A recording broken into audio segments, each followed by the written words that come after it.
Hello everyone, কেমন আছো সবাই? আজকে আমি আবার একটা নতুন রেসিপি নিয়ে চলে এসেছি। আর আজকের রেসিপি হচ্ছে চিলি চিকেন। তাহলে চলো রেসিপিটা শুরু করা যাক। এখানে আমি হাফ কিলো চিকেন নিয়ে নিয়েছি।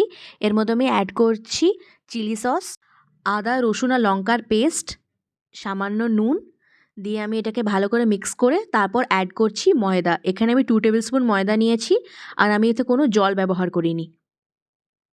আপনারা চাইলে এতে ডিমও অ্যাড করতে পারেন। এখানে আমি শুকনো লঙ্কা গুঁড়ো অ্যাড করেছি একটু কালারের জন্য। দিয়ে আমি এটাকে ঢেকে একটু রেস্টে রেখে দেব। এবার আমি কড়াইয়ে তেল গরম করে নিয়েছি। একে একে আমি চিকেনের পিসগুলো ভেজে নেব। এখানে আমি সবকটা বোনলেস পিস কিন্তু নিয়েছি। আস্তে আস্তে এপিট ওপিট করে প্রত্যেকটা চিকেন আমি ভেজে নিলেই আমাদের চিকেন পকোড়া কিন্তু রেডি। এবার বেঁচে থাকা সেম তেলেই আমি একটু পেঁয়াজ নিয়ে নিয়েছি। পেঁয়াজের পাপড়িগুলোকে আমি খুলে আলাদা আলাদা করে নিয়ে এবার আমি দিয়ে দিচ্ছি আদা রসুন আর লঙ্কা পেস্ট। দিয়ে আমি ভালো করে এটাকে একটু ভাজা ভাজা করেই আমি এতে আমার কেটে রাখা ক্যাপসিকামগুলো দিয়ে দেব। ক্যাপসিকামগুলো দিয়েও আমি একটু ভালো করে ভাজবো যাতে প্রত্যেকটা সবজি একটু সফট হয়ে যায়। আমি এখানে একটু ঢাকা দিয়ে দিচ্ছি যাতে সবজিগুলো একটু ভালো করে সফট হয়ে যায়।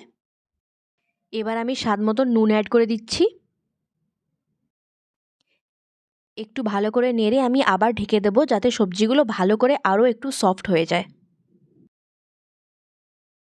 এখানে আমি একটা পেস্ট তৈরি করে নিয়েছি। এখানে আছে tomato ketchup, chilli sauce, soya sauce আর কর্নফ্লাওয়ার। এই পেস্টটা আমি আমাদের ফ্রায়েড সবজিগুলোর মধ্যে দিয়ে দিচ্ছি আর দিয়ে দিচ্ছি পরিমাণ মতন জল। এবার ঢেকে ভালো করে সব কিছুকে একটু বয়েল করে নেব। এবার গ্রেভিতে আমাদের ফ্রায়েড চিকেনগুলো আমরা অ্যাড করে দিচ্ছি। একটু ভালো করে সেদ্ধ করে নেব গ্রেভিটার মধ্যে। এখানে আমি আর একটু চেরা কাঁচা লঙ্কা অ্যাড করে দেব। আপনারা যদি ঝাল না খেতে চান তাহলে স্কিপও করতে পারেন। ঢাকা দিয়ে একটু ভালো করে গ্রেভির সাথে চিকেনটা বয়েল হয়ে গেলেই আমাদের চিলি চিকেন রেডি। আমি এখানে গার্নিশের জন্য একটু আদার জুলিয়ান অ্যাড করছি। আপনারা চাইলে স্কিপও করতে পারেন।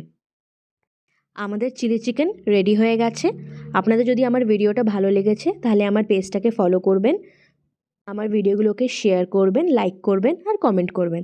Thank you.